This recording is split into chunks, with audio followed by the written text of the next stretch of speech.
Okay, so good evening, students. And this is Kirti, and I'll be teaching you social science.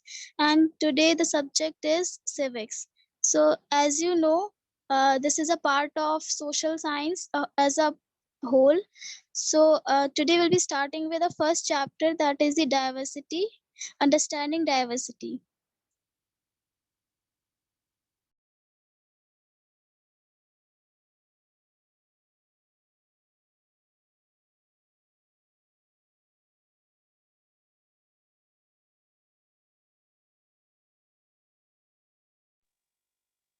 Okay, so basically if we see if we try to understand the heading understanding diversity, so it basically defines how we are different with each other, right? Like अगर मैं आपसे एक activity करने के लिए कहूँ कि draw the figure of human, so there are 99 chance 99 probability that your drawing will be different from one another. So that's basically called the diversity within you. You can see various differences within your class as well. So अब हम कह सकते हैं कि हम बहुत अलग हैं, बहुत अलग वे में, मतलब जैसे अगर इसमें एक एक्टिविटी अगर मैं आपसे कहूँ कि ह्यूमन फिगर ड्रॉ करो, और अगर मैं मैच करने के लिए कहूँ तो आप में से बहुत से लोगों ने कई अलग अलग ड्रॉ की होंगी. सो that's a uniqueness. So rather than rejecting the diversity, we should accept and we should appreciate the diversity, right? So let's just take the example of your classroom, and even if I ask about the likes and dislikes of one particular individual, so there will be so many answers, like you like there will be differences in sports, there will be differences in academics, your favorite subject will be different from one another. So we could see that diversity, the differences exist in various ways, right? So यही सब है जो हम इस chapter में पढ़ने वाले हैं. So when you draw the figure, you will, of course, it is a practical thing that you could see. Okay. अब जो हमारी जो डाइवर्स सोसाइटी है वो कैसे बनती है? डाइवर्स सोसाइटी में देखो पीपल रहते हैं और डाइवर्सिटी रहती है. अब जो पीपल है वो ही तो डाइवर्स है ना. डाइवर्सिटी का हिंदी में अर्थ होता है विभिन्नता. तो जो विभिन्नता है वो हमारे सोसाइटी में एग्जिस्ट करती है, क्योंकि जो लोग हैं वो भी एक अलग प्रकार के वे से जीते हैं, right? So that is called the diverse society. Similarly, we are also living in a diverse society cause of diverse beings. Why we are so diverse? Because we have so many so many likes and dislikes, which मतलब कुछ चीजें होती हैं जो हमें एक दूसरे से अलग बनाती हैं, राइट? ओके. अब वो कौन सी चीजें हैं? For example, we wear different clothes, right? We speak different languages. You might be knowing Urdu, I might know Hindi and English. So basically that also creates a difference in us, and belong to a different culture background. Someone could be rich, someone could belong to a rich background, someone would be poor. So that is also a diversity. And someone is from Hindu, someone is from Muslim, so that is also diversity.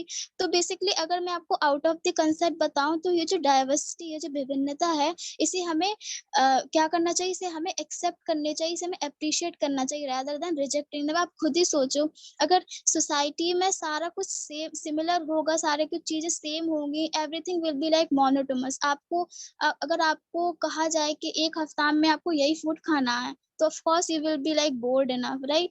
तो इसीलिए आप अपनी खुद की class में भी observe कर सकते हो, there are so many differences exist in your class as well, right? So ये तो बेसिकली इसका थीम हो गया इस चैप्टर का कि what all we are going to study. तो हम इस चैप्टर में सारा कुछ डाइवर्सिटी के बारे में पढ़ेंगे, डाइवर्सिटी कैसे एग्जिस्ट करती है, इसके बेनिफिट्स क्या हैं. तो let us have a look on the content of the chapter. So we will be starting with the story of Sameer 1 and Sameer 2. Then we will be talking about what does diversity adds to our lives. मतलब हम ये जानने की कोशिश करेंगे कि जो विभिन्नता एग्जिस्ट करती है, whether it is good or bad, ये हमारी लाइफ में क्या ऐड करना चाहती है, कौन सी वैल्यूज ऐड करना चाहती है, right? Okay. So then we will see the example of Ladakh and Kerala, और इस एग्जांपल के थ्रू हम इंडिया की डाइवर्सिटी पढ़ने की कोशिश करेंगे, alright. Then we will be proving the phrase which is unity in diversity. हम कहते हैं ना कि India is unity in diversity, means India है वो इतना विभिन्न होकर भी फिर भी यूनाइटेड है। So that's what we will be looking about. So these are the content we will be talking about, right? Okay, so let us start with the first. Okay, ma'am. Okay, so let us start with the first story, that is story of Sameer 1 and Sameer 2.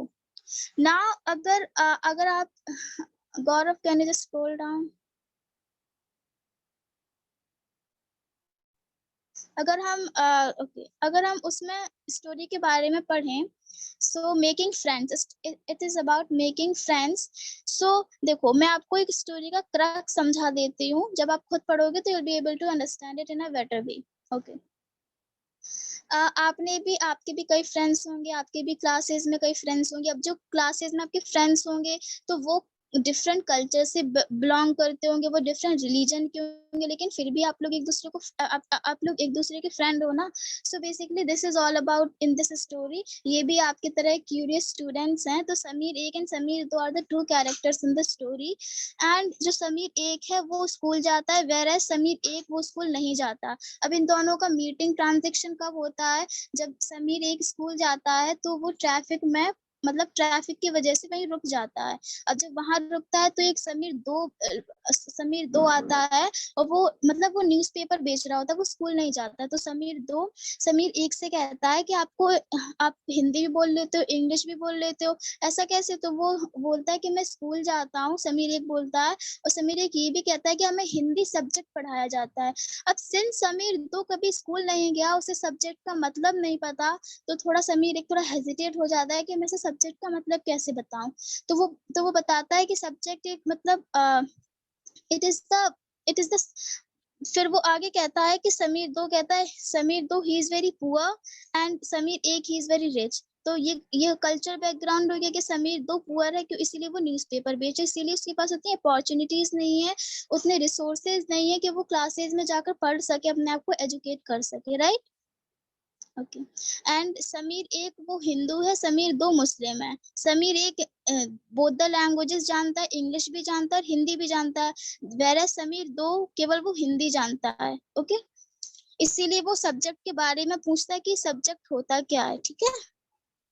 अब देखो, ये दोनों बहुत से चीजों में diverse हैं. In what case? इनके पास Sameer 1 के पास अपॉर्चुनिटीज है, Sameer 2 के पास अपॉर्चुनिटीज नहीं है.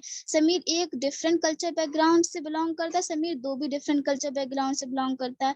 Sameer 1 हिंदू है, whereas Sameer 2 मुस्लिम है, फिर भी वो दोनों एक दूसरे के फ्रेंड है ना.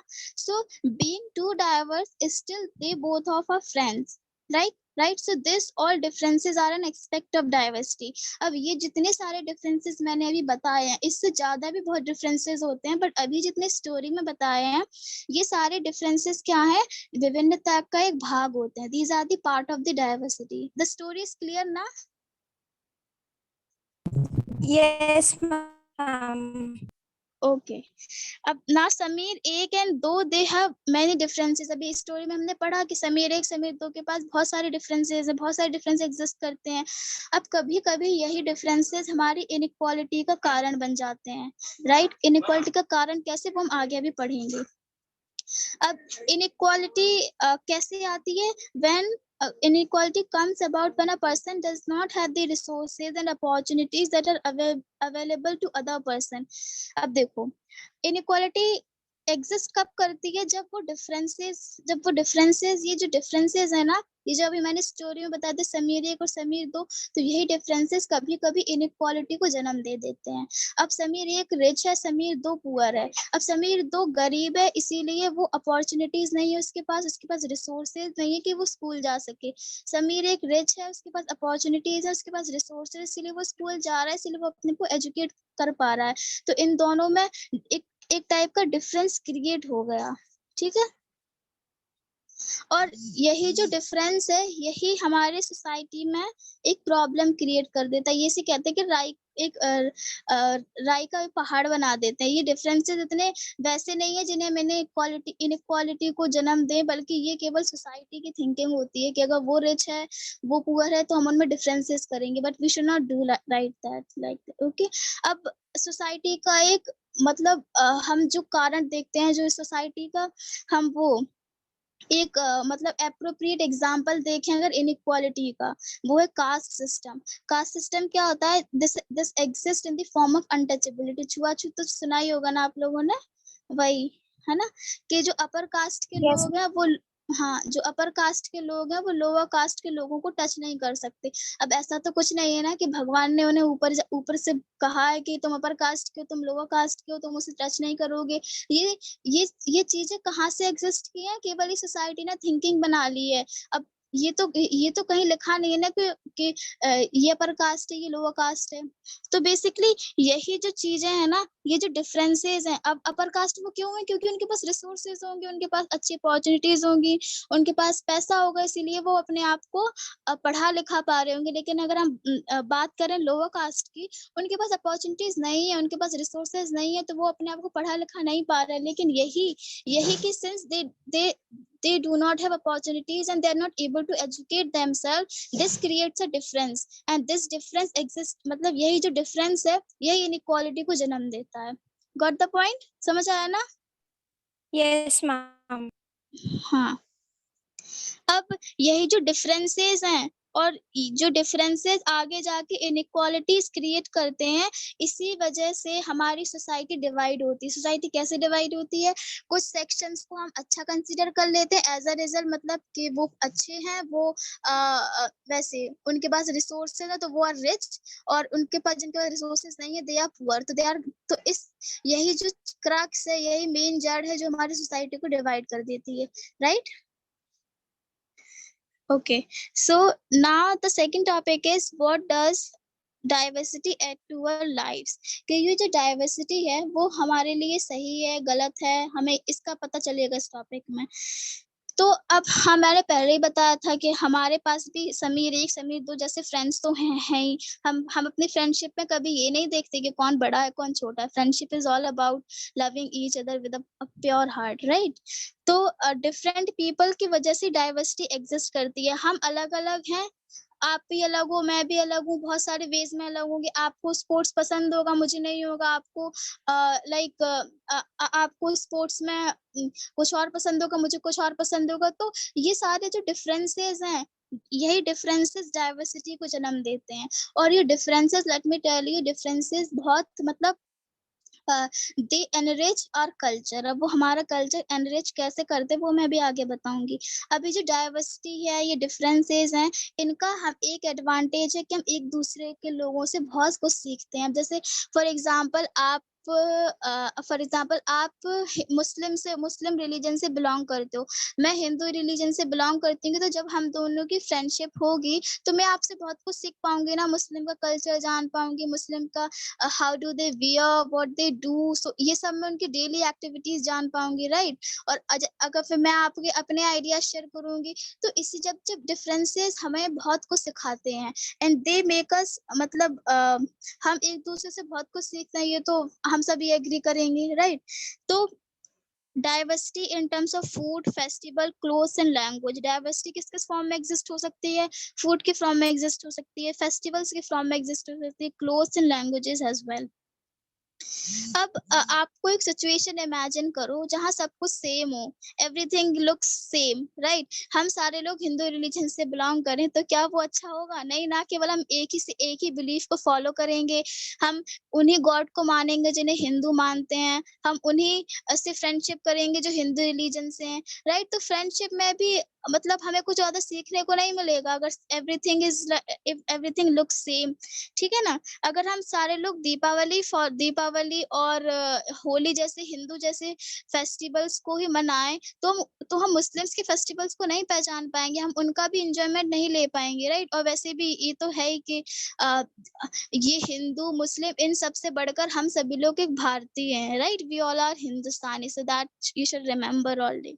ओके, सो अब ये जो ये अगर सब कुछ सेम हो जाएगा ना, तो हमारे माइंडसेट पे ये बहुत बड़ा इम्पैक्ट क्रिएट करेगा. It will affect our mindset in many ways. Like हमारे पास सेम आइडियाज होंगे, सेम प्रोसेस होगी, सेम बिलीफ्स होंगे, है ना. सो सेम आइडियाज होंगे तो हमारे पास इनोवेशंस उतने अच्छे नहीं हो पाएंगे, राइट. So yes ma'am. हाँ, और अगर आप लोगों को कोई डाउट हो ना बीच में तो पूछ लेना, ठीक है. Okay ma'am. Okay okay. तो so everything will be so monotonous that we will be bored by our life. हम बोर हो जाएंगे अपनी लाइफ से. पता अगर सारा कुछ सेम हो गया, सब एक ही फेस्टिवल बार बार सेलिब्रेट कर रहे हैं, हम दूसरों से कुछ सीख नहीं पा रहे हैं, तो बेसिकली क्या होगा ना कि हम अपग्रेड नहीं हो पाएंगे. हम केवल ऐसे फ्लैट चलते रहेंगे. we will not be able to upgrade ourselves. So diversity plays a very important role in our life, right? Okay. So diversity हमारे जो वर्ल्ड को बहुत ब्यूटीफुल बनाती है. मतलब ये एक ऐसे एक्ट करती है, it's act like a spice in the sense of what कि हमारे पास ये पूरा वर्ल्ड है हमारे पास, लेकिन स्पाइसेस का जो एक्ट कर रहे हैं वो डाइवर्सिटी है. इतने सारे चेंजेस आए हैं, इतने सारी लाइक इतने सारे डिफरेंसेस क्रिएट हो रहे हैं, तो that's basically a good thing, I should say. So we should appreciate the diversity and we should learn from the diversity. Okay. तो diversity is like a lifeline to celebrate our life. ठीक है, diversity को हम कैसे कह सकते हैं कि it is a life line जिससे हम अपनी लाइफ को कुछ सेलिब्रेट कर सकते हैं, है ना. तो देयरफॉर डाइवर्सिटी इज मस्ट. अगर आप खुद सोचो, अगर आप में ही कुछ डाइवर्सिटी नहीं होगी, फॉर एग्जाम्पल कि इसीलिए तो कहा जाता है ना कि we should never compare ourselves with others, क्योंकि आप में जो स्पॉट पॉइंट है, जो यूनिकनेस है, वो दूसरे में एग्जिस्ट नहीं करेगी. That is why we both are different from each other. That is why we should never compare ourselves with others. Got the point? Okay. अब नेक्स्ट है डाइवर्सिटी इन इंडिया.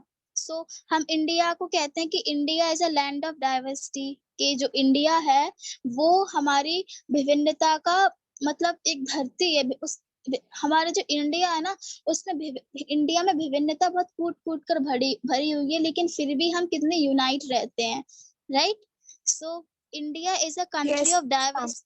हाँ हाँ हाँ, India is a country of diversity but most of the things are similar. ये concept समझा, this is very important. देखो India है वो डाइवर्स, मतलब India is a country of diversity, वो हम सब एग्री करते हैं कि हमारे इंडिया में कई अलग अलग लैंग्वेजेस बोली जाती हैं.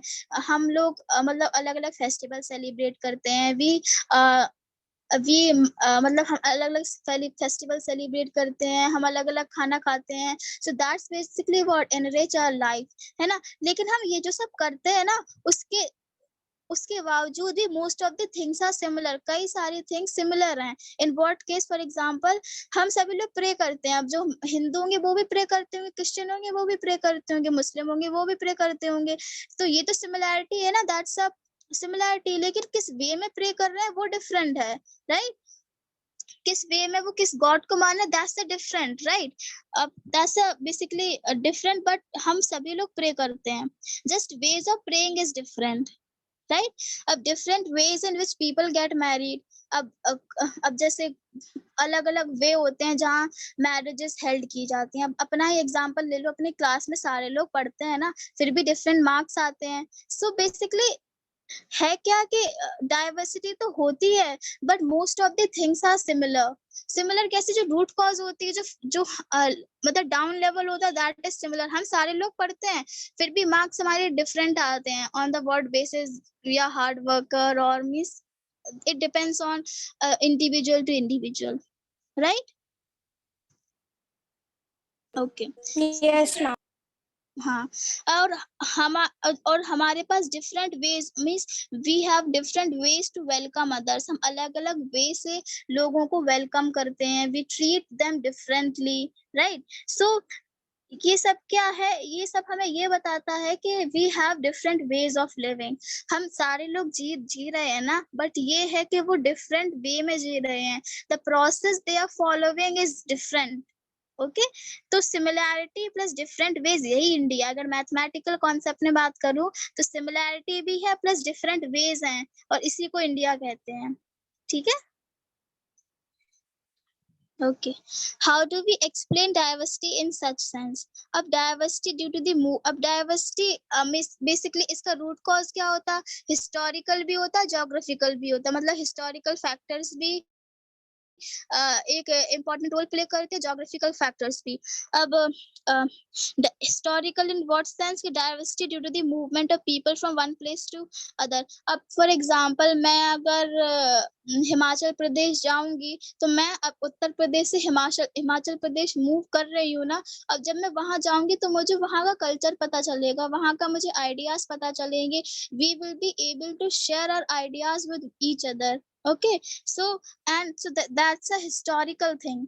अगर जोग्राफिकल की बात करें तो अब जो लोग माउंटेन्स पर रह रहे होंगे और जो लोग डिजर्ट पर रह रहे होंगे, उन दोनों की लाइफ डिफरेंट होगी। अब क्योंकि हम जहाँ रहते हैं, जिस एनवायरनमेंट में रहते हैं, तो वो भी हमारे माइंड पर साइकोलॉजिकल इम्पैक्ट डालती है, राइट? तो the person who will be living in mountains and who will be living in desert, they both will be having different way of living। अब जो माउंटेन्स पर रह रहे होंगे तो उनका मतलब हाई एल्टीट्यूड होगा वहाँ, और डेजर्ट पर है तो वहाँ थोड़ा पानी का कमी होगा, पानी की कमी होगी, और वहाँ ज्यादातर शीप वो पानी की कमी होगी, एग्रीकल्चर नहीं होगा वहाँ, राइट? सो ये सारे चीजें हमारे हम जिस तरीके से जी रहे हैं उसको इन्फ्लुएंस करती हैं। ओके, हिस्टोरिकल और ये फैक्टर समझ आया ना, ज्योग्राफिकल? Yes, ma'am. हाँ, कोई भी डाउट हो तो पूछ लेना बीच में। Okay Okay, ma'am. Okay, so therefore we can say that historical and geographical factors they influence the diversity of a region। इसीलिए ये कहना बिल्कुल सही होगा कि historical, जो ऐतिहासिक, geographical, भौगोलिक, ये सारे factors हम जिस तरीके से जी रहे हैं उस चीज को influence करते हैं। अब हम ये दो example से समझेंगे। example of Ladakh and Kerala, हमारे टेक्स्ट बुक में लद्दाख और केरला का एग्जाम्पल दिया गया है, उससे हम इस चीज को समझेंगे कि कैसे हिस्टोरिकल और ज्योग्राफिकल फैक्टर्स इन्फ्लुएंस करते हैं, राइट? ओके अब देखो, लद्दाख एक हमारा वो है, यूनियन टेरिटरी है। So Ladakh is the eastern part of a erstwhile Jammu and Kashmir, but now it's union territory। अब हमें अभी जब देखो हर एक चीज को लिंक करना, अब ये केवल ऐसा नहीं है कि आप सिविक्स पढ़ रहे हो तो आप सिविक्स तक ही सीमित रहोगे। सिविक्स को के साथ अगर आप ज्योग्राफी जोड़ोगे ना तो आपको इंटरेस्ट डेवलप होगा, और civics is all about understanding the society, we know, right? तो जितना आप ज्यादा बड़ों से पूछोगे इन सब चीजों के बारे में, जितना ज्यादा आप खुद एक्सप्लोर करने की कोशिश करोगे, you will never forget that thing, right? So means you will remember particular thing forever in your life। so Ladakh है, अब इसको geographically अगर हम लोकेट करें तो ये कहाँ होगा? it is the eastern part, मतलब ईस्टर्न पार्ट में होगा इंडिया के। और इसे हम यूनियन टेरिटरी इसलिए कहते हैं क्योंकि यूनियन टेरिटरी क्या होती है, पहले तो हमें ये समझना होगा। तो यूनियन टेरिटरी वो होती है जो गवर्नमेंट के द्वारा गवर्न की जाती है, राइट? तो ये जो लद्दाख है जम्मू एंड कश्मीर का ईस्टर्न भाग में लोकेटेड है, ऑलराइट? और लद्दाख से हमें समझ में ही आता है कि इट्स अ कोल्ड डेजर्ट। यहाँ जैसे हॉट डेजर्ट क्या है, रेगिस्तान जैसे राजस्थान में, तो Ladakh is a cold desert. And if अगर ये कोल्ड डेजर्ट है तो वहाँ बैरन लैंड होगी, मतलब वहाँ कोई एग्रीकल्चर वगैरह उतना प्रायोरिटी नहीं होगी उस चीज की, बैरन लैंड होगी।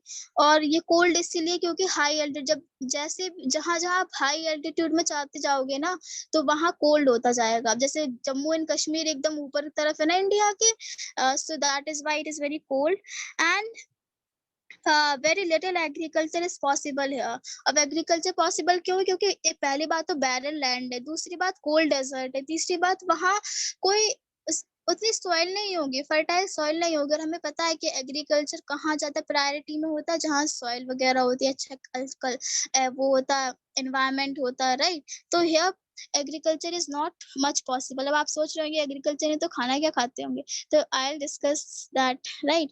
तो और और भी कई सारे रीजन है, यहाँ पे एग्रीकल्चर कम है क्योंकि यहाँ ज्यादा रेनफॉल भी नहीं होती. This particular place does not receive does not receive rainfall, and most of the part is covered with snow. अब देखा होगा कि हमारे वो होते हैं ना कि लद्दाख में पूरा ज्यादा से ज्यादा रीजन बर्फ से कवर होता है, तो वो बहुत स्नो से कवर्ड होता है, और therefore there is no agriculture, इसीलिए वहाँ कोई एग्रीकल्चर नहीं होता. अब पानी कैसे पीते होंगे, खाना कैसे खाते होंगे, हाउ मतलब उनकी लाइफ को वो कैसे सरवाइव करते होंगे, so we will be discussing right now. अब वो पानी क्या पीते होंगे, मतलब पानी कैसे पीते होंगे, कहाँ से पीते होंगे, तो बेसिकली वो किस पर डिपेंड रहते हैं, वो डिपेंड रहते हैं स्नो पर, जो बर्फ होती है ना उस पर डिपेंड रहते हैं. और ये बात याद रखना है सब, मतलब ये क्वेश्चन कभी पूछा जाता है कि snow this is a very fresh source of water. Snow है वो बहुत मतलब एक फ्रेश सोर्स है वाटर का. ऑलराइट, और यहाँ पे कौन कौन सी एक्टिविटीज प्रोमिनेंट हैं. It's about sheep rearing is very common here, and these sheeps produce wool. अब देखो, सिंस वो लोग इतने कोल्ड में रहते हैं लद्दाख के पीपल, तो of course they will be feeling bit cold with, मतलब वहां उन्हें सर्दी लगती होगी. तो वहां का जो मेन एक्टिविटी है दैट इज शीप रेयरिंग, मतलब शीप को, भेड़ों को रियर करना. अब रियर इन व्हाट सेंस कि उससे वो शीप के थ्रू वो वूल प्रोड्यूस करते हैं, ऊन होता है ना, ऊन वो प्रोड्यूस करते हैं. अब क्या होता है कि समर में ये जो शीप होते हैं इनके जो हेयर होते हैं वो ट्रिम आउट किए जाते हैं, and pashmina shawls are made.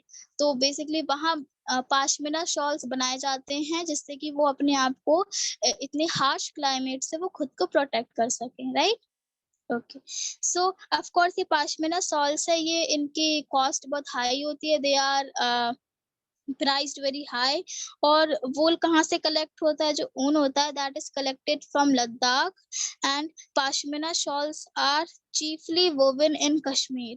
मतलब कि जो वूल होता है वो तो लद्दाख से कलेक्ट होता है, मतलब लद्दाख में शीप रेयरिंग होती होगी, लेकिन जो पाशमिना शॉल्स बनते हैं वो कहाँ बनते हैं, वो कश्मीर में बनते हैं, वो वहाँ कश्मीर में वूवन मतलब बुने जाते हैं. कश्मीर. हाँ, यहाँ तक कोई डाउट तो नहीं है ना. No ma'am. ऑल राइट, जहाँ भी हो तो बोल देना, ठीक है. ओके, अब मैंने बात की थी फूड की कि यहाँ भाई एग्रीकल्चर नहीं है तो खाना क्या खाते होंगे, पानी से ही पेट भरते होंगे, ऐसा कुछ नहीं है, पानी से नहीं, वो खाना खाते हैं. अब खाना क्या खाते हैं, वो मिल्क ज्यादातर पे डिपेंड रहते हैं और मीट प्रोडक्ट्स का. ठीक है, अब सिंस वहाँ एग्रीकल्चर नहीं है तो हम जैसे अभी अपने यूपी में आलू वगैरह बो सकते हैं, वहाँ ऐसा कुछ नहीं है, वहाँ हम ऐसे नहीं लगा सकते. वहाँ के ज्यादातर लोग किस पर डिपेंड रहते हैं, दूध पर डिपेंड रहते हैं एंड मीट प्रोडक्ट्स पर डिपेंड रहते हैं. तो हम कह सकते हैं कि they are mostly dependent on animals. अब वहाँ पे हर फैमिली के पास अपने खुद के गोट्स होते होंगे, खुद के गाउस होते होंगे, और वहाँ पे एक यॉक होता है जिसे कहते हैं डाउस. तो डाउस बेसिकली क्या होता है कि डाउस they are used in carrying the things, मतलब उनके हम बैक पर चीजें पुट कर सकते हैं, they are made for transportation. Okay,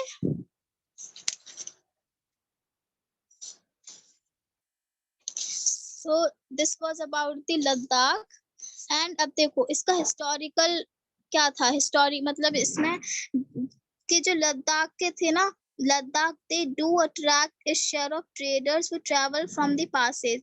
अब देखो हर एक चीज को समझते चलना कि यहाँ पासेस क्या होता है, एंड जब आप फंडामेंटली चीजों को समझोगे ना बेसिक से, तो आगे कभी डिफिकल्टी नहीं होगी. तो बेसिकली पासेस क्या होता है कि जो दो जब माउंटेन्स होते हैं उनके बीच का जो गैप होता है जहाँ से लोग आते जाते हैं, अभी थोड़ी ना कि माउंटेन्स के ऊपर चढ़ के दूसरे पार चले जाएंगे, नहीं ना, वो बीच से जो पास होता है, गैप होता है, वहां से लोग ट्रैवल करते हैं. तो बेसिकली लद्दाख एक अट्रैक्टिव पॉइंट था ट्रेडर्स का, जहाँ से ट्रेडर्स मतलब आते जाते रहते थे, तो वहां पासेस से वो लद्दाख आते जाते रहते थे. अब जो बुद्धिज्म है, तो Buddhism they reach Tibet through Ladakh. अब तिब्बत में वो लद्दाख के थ्रू ही आए थे, इसीलिए हम लद्दाख को it is also known as little Tibet. All right, little Tibet इसलिए बोलते हैं क्योंकि यहाँ पे ज्यादातर सिमिलैरिटी देखने को मिलती है लिटिल तिब्बत और लद्दाख में, because of same culture, because of same atmosphere, same environment etcetera. यहाँ तक समझ आया ना बच्चों?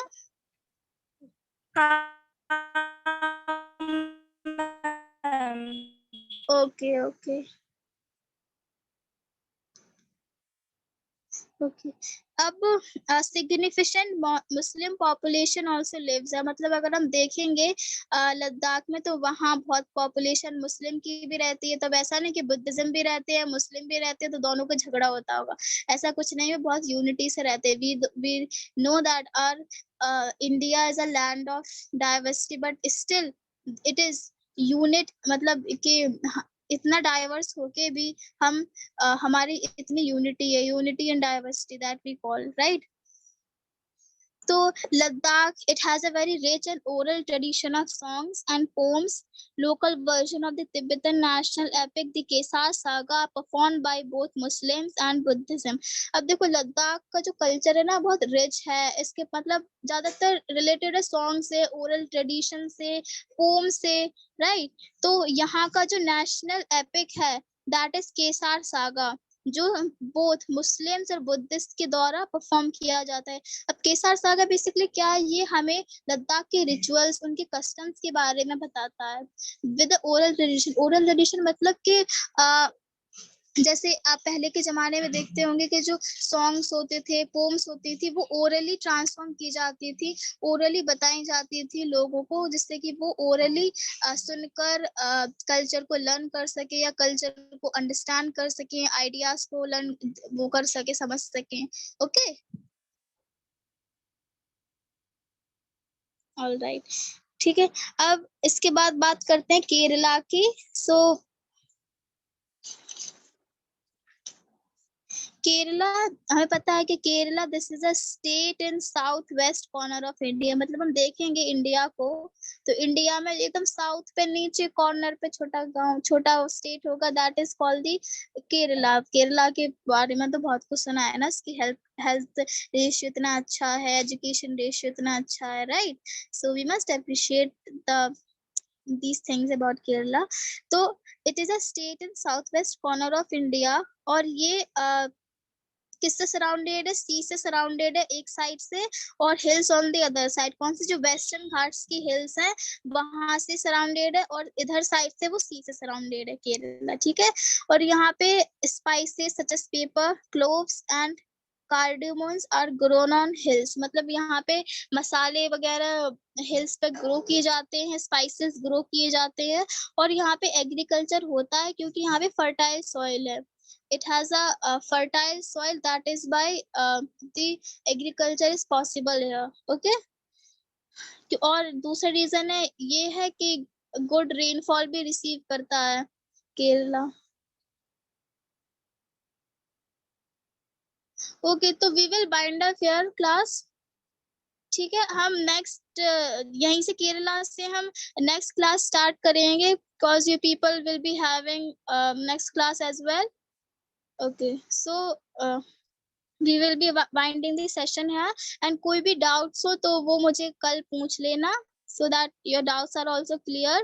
Okay, thank